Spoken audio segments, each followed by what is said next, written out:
welcome back to my YouTube channel. If you are new here, I am Rillo and I react to crime videos. If you like crime, go ahead and hit that subscribe button, hit that bell so that you can stay on top of all new release videos. Today we're going to be reacting to a video about a woman who came up missing in the woods. Stay tuned so that you can see what deputies reveal. Grab your candy, grab your popcorn because this one is insane. Stay tuned. These officers just found an abandoned car in the middle of the forest. They don't know it yet, but in a few minutes, this very car will lead them to the most horrifying discovery. Virginia. Is this how y'all get down in Virginia? Of their lives. Hey, look at this.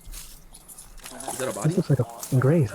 Less than a mile away, under a pile of leaves, officers find a deceased, decomposing body of a missing mother. But in the days So this guy just goes in the woods and he's got his own little graveyard going on? that follow this gruesome discovery, what starts as a search for one woman's killer quickly unravels into a decades-long trail of domestic crimes, dozens of victims, and a sadistic serial offender who's been slipping through the cracks for the past 20 years. 20 years? He's been doing this for 20 years. Who is this guy? She supposedly went out with somebody last night. He was gonna put my mom and my nanny 6 feet under. I pushed her down, fucking, I shoved her out. Dr. Insanity. Disclaimer of liability. All footage is real and obtained. NRV Communications, Frazier. Yes, I was wondering if I can have a deputy come down and talk to me. My best friend is missing. The last communication was through text to her boss stating she was on her way to work. She never arrived. And then there's... I don't know if you guys have it. Who, some people disagree. Everybody with your family, build a circle, get Life 360. I'm telling you, get Life 360. It will help insanely if something ever bad happens to you or somebody. been some crazy text. Approximately 25 minutes after receiving this missing person's 911 call, a Montgomery County Sheriff's deputy is dispatched to speak with the caller regarding the disappearance of her friend. So Crystal Hannah is missing. Crystal Hannah. Unknowingly, this officer is on the verge of uncovering a case that will unfold into one of the darkest investigations the town of Elliston has ever seen. The town of Elliston, is this like, I think it's somewhere, like, what is the population on that? That's got to be a really small town, right? So what's going on? Okay, so my best friend, she supposedly went out with somebody last night. Okay. So is your best friend Crystal? Yes. Okay, so that's Yes. your call. All right. Yeah, this morning I get a phone call from her daughter who's like, hey, have you heard from mom? And I was like, no. And she was like, we can't find her. She texted. Do you understand how scary that has to be? So Chelsea, her daughter, is like calling her friend and is like, hey, do you know where my mom is? Because, and then like, could you imagine being the daughter, right? And then even her friend is like, no, I haven't heard from her. What? Bro, you know how terrified I'd be? Somebody at work who said that she was on her way to work This morning. this morning. Okay. And then she never arrived. All right. The van's missing. No one can find the van, her mom's van that she was driving. All right. So do you know like where she normally stays? Yeah, she's been staying down here, Callaway and Break, like that house. What worries me is she has an abusive ex. Right. It's always in an abusive ex. How does everybody got an ex that's like abusive, bro?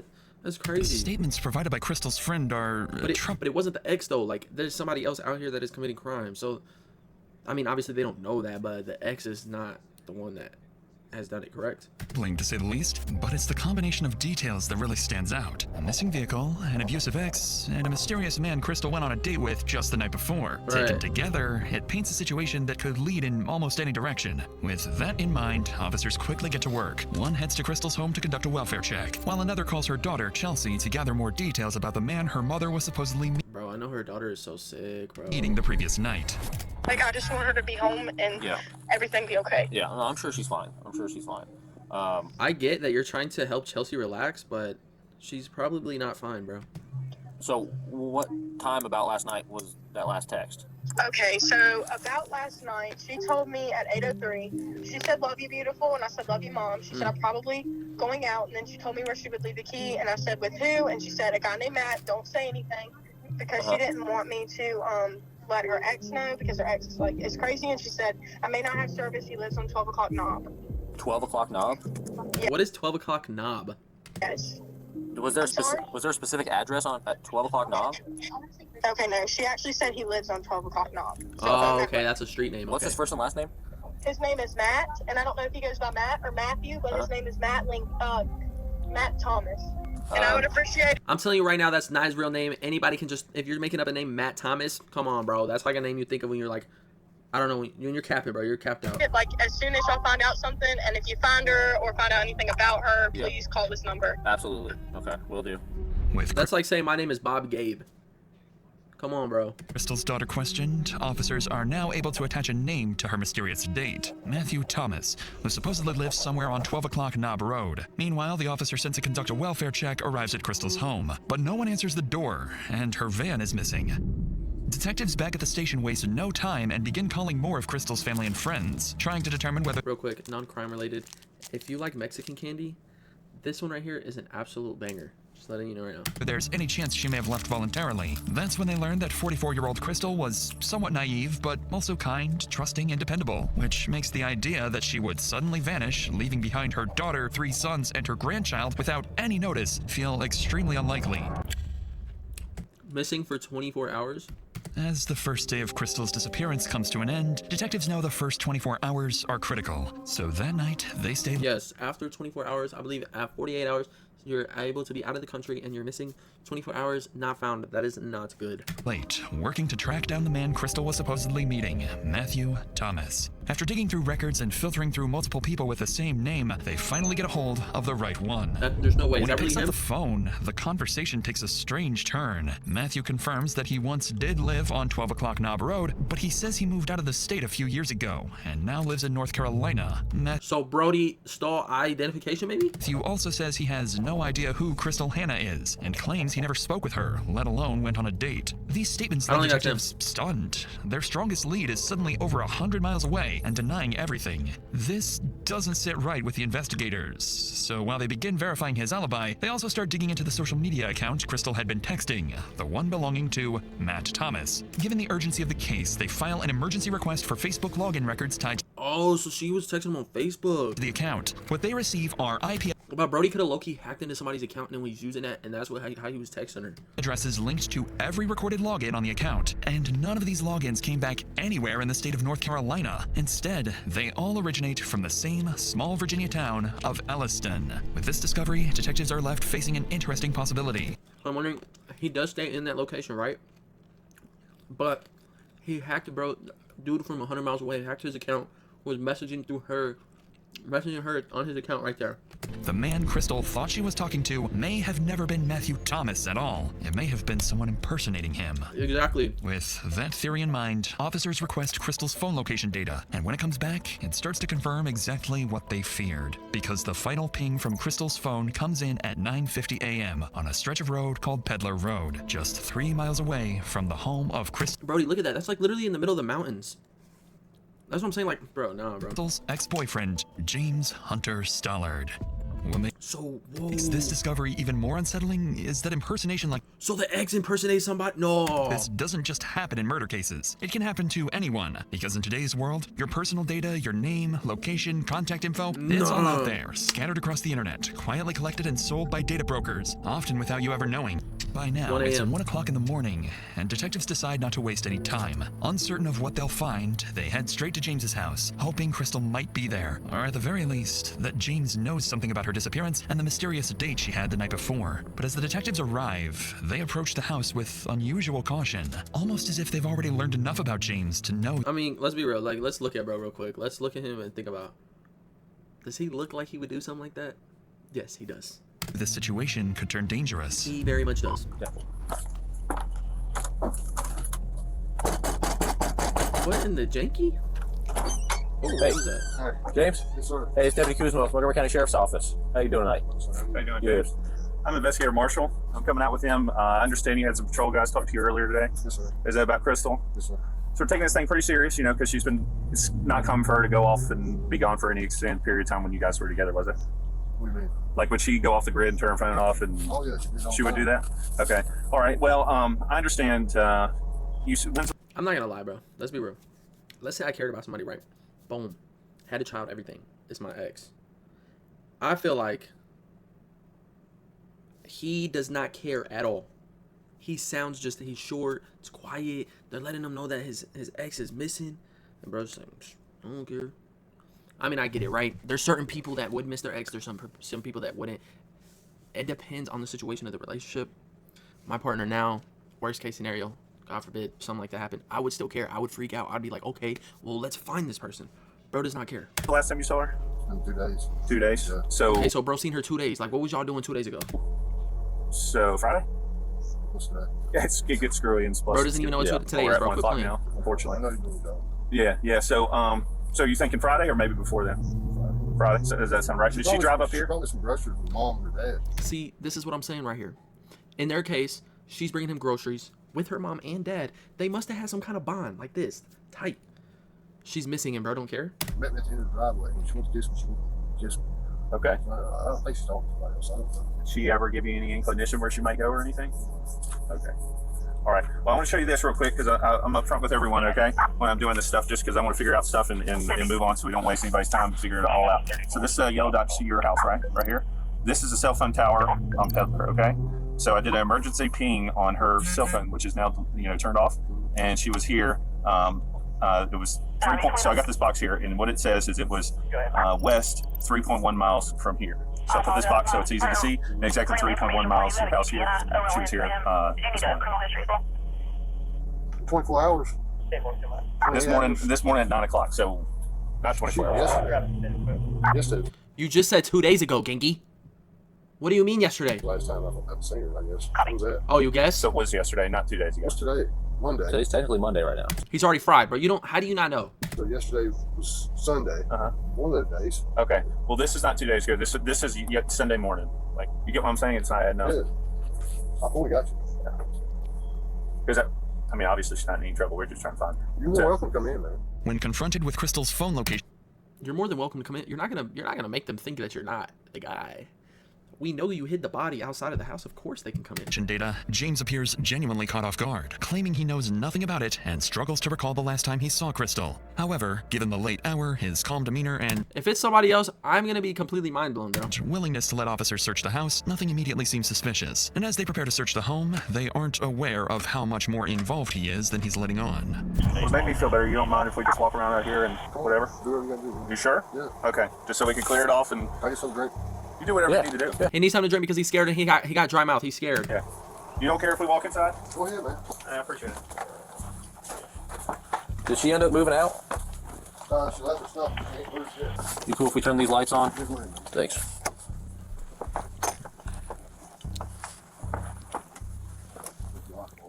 I don't think she'll be in the house. She's definitely gonna be somewhere outside. You mentioned she had some mental health stuff. Has she ever mentioned it from herself for any reason or anything like that? I know of. She calls me fucking always hurt myself all the time. What? she slept here in the last week. A couple days before she brought groceries, she came here for that reason. And she came a couple days ago for groceries, and then yesterday. What was yesterday's reason? I don't know. Okay, like you didn't. A person comes to your house. You don't know why they're there. See her. No, she must have just stopped and used her phone and took off. That's all I know. I never seen her.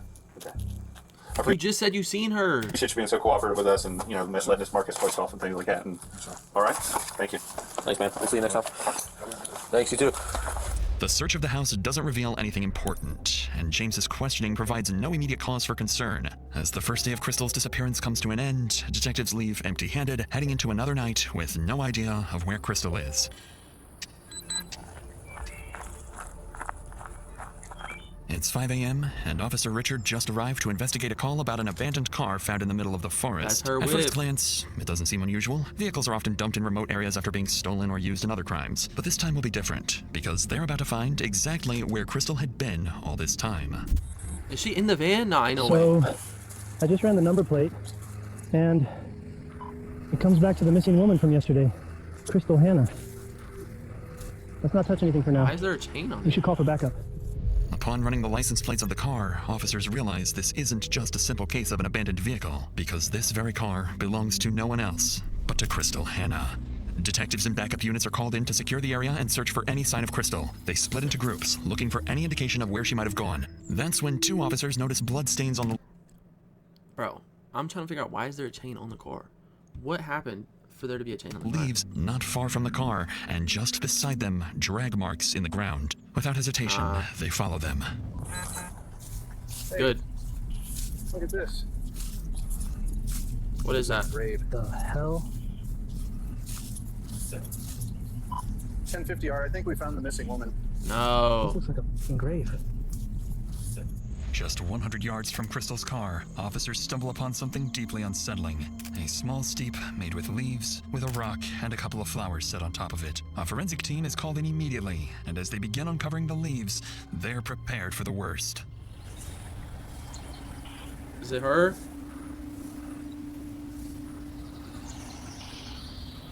Yeah, this is her. God, Rest in peace, Crystal. Decomposing already. Officers discover Crystal's body. It shows early signs of decomposition, with mold beginning to form. And as the forensic team continues their work, the reason for her death becomes clear. Blunt force trauma to the head and strangulation. And with that, the nature of the case drastically changes. You know, that's so sad, man. That's so sad, bro. This is now a homicide investigation. As officers and the forensic team continue securing the area, theories about Crystal's death begin to form. She was trusting and kind by nature, and with the possibility that she was catfished by someone impersonating Matt Thomas, investigators begin to suspect she may have been... Imagine, bro, she thought she was gonna go on a date, she was all happy, and then boom, her ex is the one that shows up, but he takes her in a way she can't escape. Lured and killed. As officers work to collect evidence and secure the scene, a man arrives claiming to own the property where Crystal's body was discovered. At first, nothing seems out of the ordinary, but in reality, this man already knows the person responsible for Crystal's death. He just doesn't know it yet. Really? Hey, bud. 32 Jackson. Somebody out here with me. Yeah, this is my property. It's your property? Yeah. Okay, so it's an active crime scene right now. What's it mean? So I can't give any information right now. I can call Lieutenant from investigating. Yeah, I need to talk to somebody. I need to find out what's going on. Okay. Yeah, if you would just stand up here with me. Okay, no problem. So somebody out here committing crime on his property. Nice meeting you, sir. I appreciate everything you guys do. Yes, sir. The initial conversation with the property owner doesn't raise any suspicions, but unknowingly, detectives have just spoken to James's stepfather. This will soon give James an unexpected advantage. That's his stepdad? Allowing him to adjust the way detectives see his involvement in Crystal's murder. But before any of that happens, the news about the dreadful discovery reaches Crystal's family. Even so, investigators still need to speak with Crystal's daughter and anyone who might have insight into who could want Crystal dead. So they arrange an interview with Crystal's devastated family, where they will soon learn of the threats Crystal and her family have been receiving for months. So, my name's Jeff. I'm an investigator. I've been working with Investigator Marshall. I talked to you last night. Yeah. So, I know you got a lot going on right now. I know you're incredibly upset and feel a big loss. Bro, I couldn't imagine that, bro. I would crash out with my parents. If you want to wait, that's fine. Or if you want to talk now and there's more later, that's fine too. So what can you tell us? I can tell you about how toxic he was and the things he did to my mom that could have led to the anger that possibly could have killed her. Okay. What type of things did you see? Did you know? There was multiple occasions, but he tried to play it off as like the good guy until I would leave. But there's pictures, and I was in the hospital for proof too, that he beat her till she was almost dead. She was barely breathing at the hospital. They had to put oxygen on her to help her breathe again. And she had bruises all over her body. And the last time I seen her, Hunter left a bald spot because he ripped her hair out. He chipped her teeth. He's physically put his hands on her and hit her face into the concrete. He's put his hands on me, trying to drag me out of the house. He's tried to destroy everything we have. He told my mom that he wishes she was dead multiple times in front of me. And then sounded very evil with it. Bro, one thing I feel like I've learned, like, getting older, is, like, there's so many dudes out here that, like, mistreat women. And it, like, could literally be your homeboy that you wouldn't even, like, know would do something like that. Like, there is a lot of dudes you wouldn't even think that mistreat women that do, bro. It's absolutely insane. I'm just like a laugh thinking it was funny that he was gonna kill her. He's even threatened us. He said we was all gonna pay. He said that, yeah, he did say we were all gonna pay and that he was gonna put my mom and my nanny 6 feet under. Talking about me and her.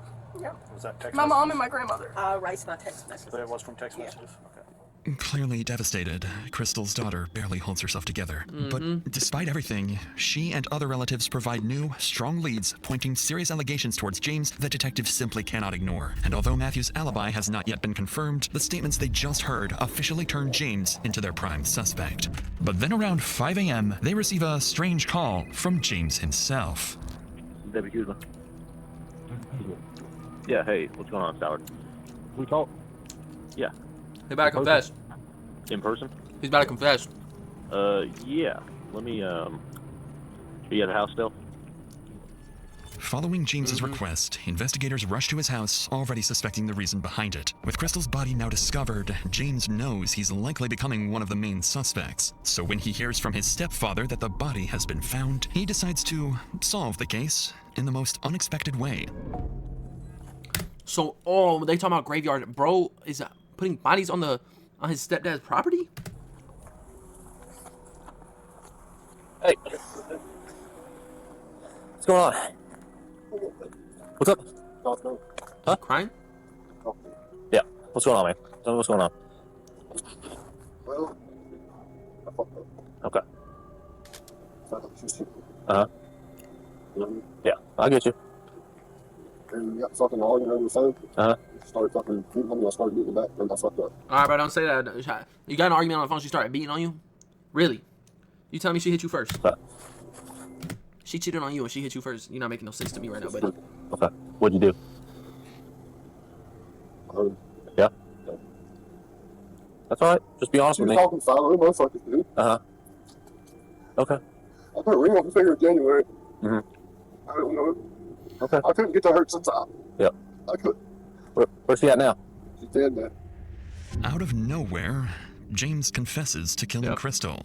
Whatever detectives were expecting to hear, it probably wasn't an outright confession, especially after he had successfully deceived them the day before. Bro, you could, just off rip by looking at this, man, you could have told he was the one. To investigators, it appears as if James's guilt and remorse have finally caught up to him, pushing him to confess to the murder. However, this will soon turn out to be a part of his new strategy, one meant to minimize the weight of his crime and gain empathy with a single goal: shifting blame and reducing his charges to the minimum, something investigators will soon discover he has managed to accomplish many times before. For now, though, James is detained and placed in the back of a patrol car before being transported to the local police department for a formal interrogation. But before questioning begins, the lead detective takes time to prepare. He finds out that James's history of domestic abuse dates as far back as 2004. Over the years, he's been involved in multiple cases involving girlfriends. Yeah, so that's what I'm saying, bro. Like, this dude just gets girlfriends and he's a crash. He mistreats women. Including felonious assaults, aggravated malicious wounding, and repeated violent behavior. In 2013, James even assaulted his own mother during an argument over a chainsaw, calling her slurs before knocking her to the ground and forcing her face into the dirt. A few years later, he got into a confrontation with Crystal's daughter and managed to manipulate the situation so thoroughly that he was documented as the victim in the police report. Repeatedly facing only minor repercussions despite the severity of these incidents, it becomes clear that James is a skilled manipulator and that his relationships are defined by control and abuse. That impression only deepens when detectives speak with... He's like an alcoholic, bro. Like, something's wrong with him, bro. He's been beating up women all his life. This is not an excuse, by the way, but his dad probably did the same thing. Crystal's co-workers, and it becomes clear that Crystal was no exception. By now, the detective understands exactly who he's dealing with: a highly manipulative, violent man with a documented history of abuse and a pattern of evading accountability. Basically, what I'm doing, or what we're doing here, is just having a conversation with you to kind of figure out what happened, sort of your explanation of how things went about. She came and she made love to me and loved on me and stuff, and then when I got her phone, she started acting fucking belligerent. Okay. Now, is this Saturday There's so much detail, bro, is about to miss out of this. morning, or is it some other time? Or Yeah. Okay. And she started acting fucking belligerent, and I got on her fucking messenger, and she got fucking violent and shit. I fucking got violent with her. She started acting belligerent. He got on her messenger, and then she started acting crazy. What if bro was acting crazy because he wanted her phone? Really? I don't think she started it. Her too, and they fucking ended up hurting. I ended up hurting her. I knew she'd be looking cheap on me.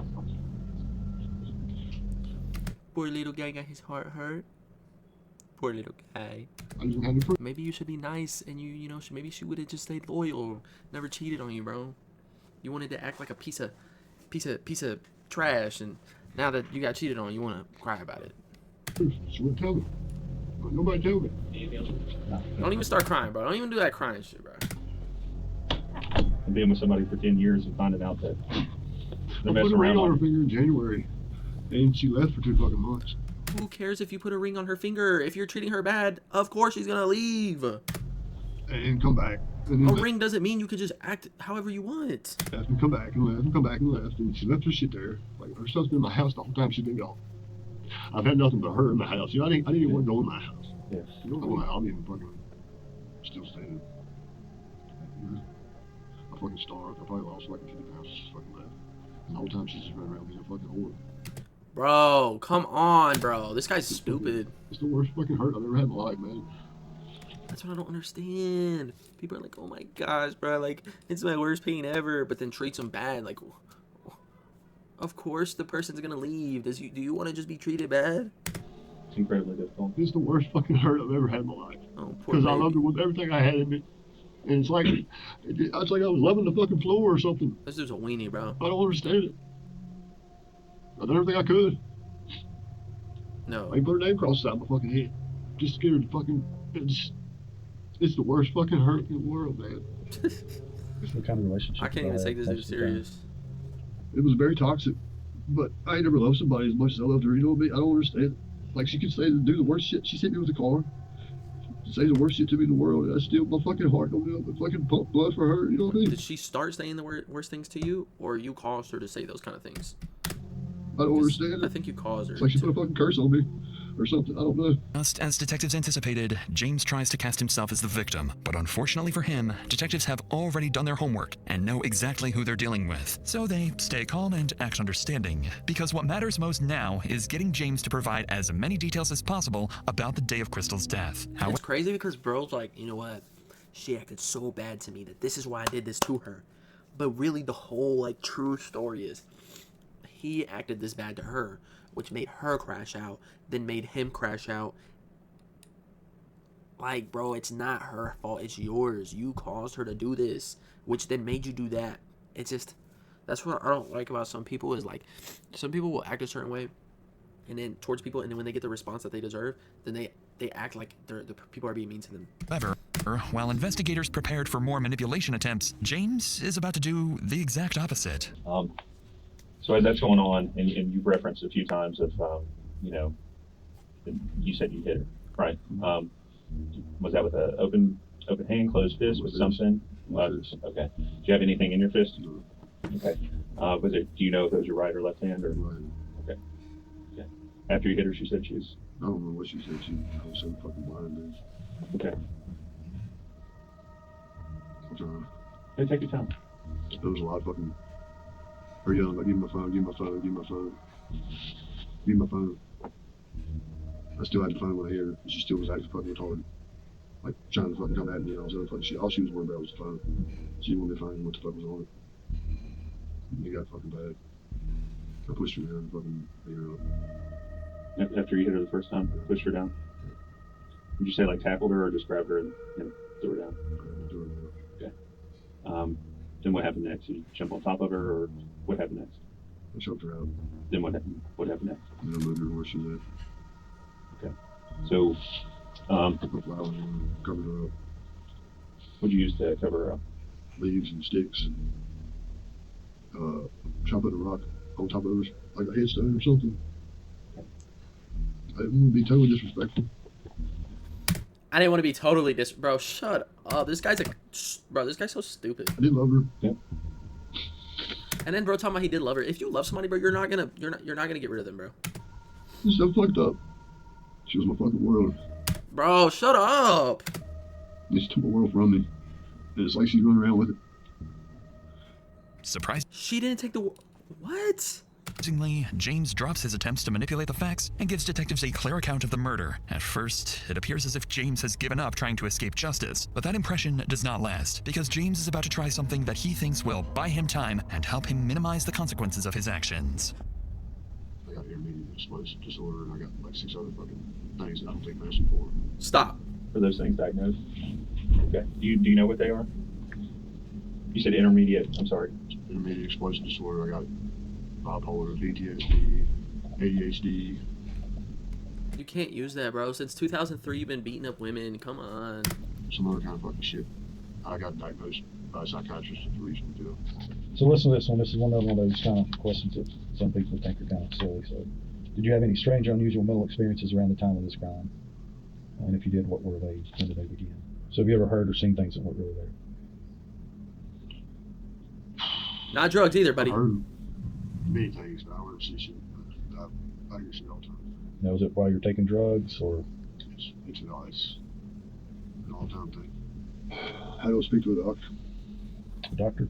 Yeah. Like a psychologist or somebody? I need to speak with him and tell him, you know, everything, to see if he can dissolve his shit and figure out how to fucking. I don't want to hear no excuses, bro. You've been beating up women forever, mistreating women forever. You crashed out. You got rid of her.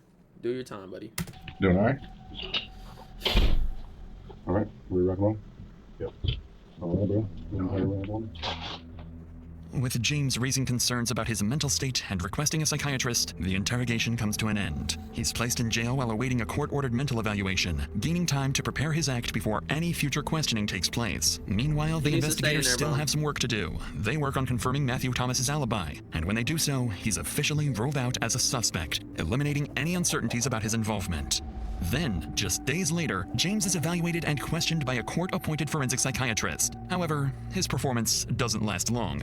The evaluator finds no signs that James is mentally unfit to Yeah, we know he's not mentally ill. stand trial, concluding that he understands the charges against him and Well, he is as far as like beating up women and stuff like that. He is ill, but all that other little stuff he's claiming, nah, buddy, you're going in there with the big boys, the ones that's gonna mistreat you now. was fully aware of his actions during Crystal's murder. With that, James's final strategy fails, and the case continues to progress. Investigators try to determine whether James was the one impersonating Matt Thomas, but based on the available reports, it remains unclear. James, meanwhile, sticks to his claim that Crystal willingly came to his house at 1 a.m. and that no force was involved. The investigation concludes that Crystal was murdered around 9 a.m. on June 5th. After spending the night at James's house, she was getting ready for work when James took her phone and discovered messages with another man she had been talking to. From there, he lost his temper. The argument quickly escalated into a physical confrontation, during which James repeatedly struck Crystal and ultimately choked her after knocking her unconscious. Then, almost a year later, on August 18th, 2023, despite James's continued efforts to delay proceedings and deflect responsibility, he is convicted of second-degree murder and sentenced to life in prison. Good. That's good. So he got life in prison. Well deserved. Let me know what you guys think in the comments about the whole case. Did you think the first guy was the killer, or did you think it was the ex? If you want to watch more crime videos and me react to them, go ahead and hit that subscribe button. Stay tuned, like, comment, subscribe again. See you guys in the next one.